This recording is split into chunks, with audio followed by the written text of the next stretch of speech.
ہمارے آقا و مولا حضور پرنور شافع یوم النشور صلی اللہ تعالیٰ علیہ وآلہ وبارک وسلم 27 جنگوں میں خود تشریف لے گئے، اور ان میں یوم الفرقان جس کو قرآن نے بیان کیا، بدر کے اندر بھی آپ تشریف لے گئے۔ کچھ صحابہ کو حضور نے راستے سے واپس کیا، جس طرح حضرت ابو لبابہ ابن عبد المنذر ہے، فرمایا کہ آپ مدینہ پاک کی دیکھ بھال کے لیے مدینہ پاک میں رہیں، آپ کو بدر کا حصہ ملے گا۔ حضرت عثمان غنی کو فرمایا کہ آپ میری صاحبزادی، ان کے نکاح میں تھیں حضرت طیبہ طاہرہ حضرت رقیہ رضی اللہ تعالیٰ عنہ، فرمایا آپ ان کی تیمارداری کے لیے رہیں، آپ کو بدر کا حصہ ملے گا۔ ایک صحابی مقام روحا پر شہید ہو گئے، بدر میں جاتے ہوئے پہلے ہی شہید ہو گئے، ان کو بھی حضور نے بدریوں میں شمار فرمایا۔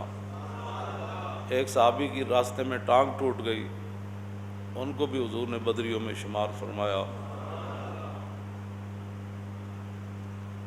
8 صحابہ کو بغیر بدر میں حاضر ہوئے حضور نے بدریوں میں شامل فرمایا، اور نبی علیہ الصلوۃ والسلام اپنے غلاموں کو لے کر گرد ما دست انجم میں رخشاں ہلال۔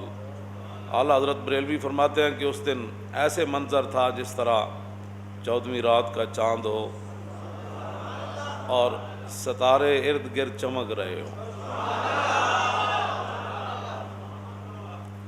گرد ما دست انجم میں رخشاں ہلال، بدر کی دفع ظلمت پہ لاکھوں سلام۔ فرمایا پھر بدر کے اندر جو ظلمت لے کر آئے تھے کافر، اس نے دور تو ہونا ہی تھا جب حضور آ گئے۔ میں نے قرآن مجید کے اندر کوئی ایسا معذرت خواہانہ لفظ نہیں پڑھا جس کے اندر کوئی یہ ظاہر ہوتا ہو کہ اسلام جو ہے وہ کوئی لڑائی جو ہے اس کے بارے میں کوئی نرم گوشہ رکھتا ہے، ایسے نہیں ہے بالکل۔ قلندر لاہوری اقبال کہتا ہے کہ صدق خلیل بھی ہے عشق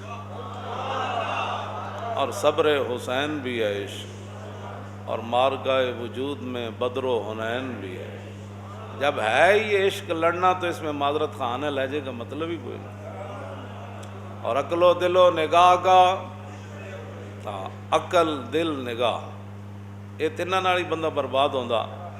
عقلی سوچ شروع کر دے بھی نہیں جی ایسے تھا تو پھر ایسے کیوں ہوا، ایسے عقل و دل تے دل ہی ہے ایک، تے نگاہ اکھاں نال، یہ تینوں چیزیں انسان نو تباہ کر دیندیاں نے۔ اقبال کہندا عقل و دل و نگاہ کا مرشد اولی ہے عشق، عشق نہ ہو تو شرع دیں بت کدہ تصورات۔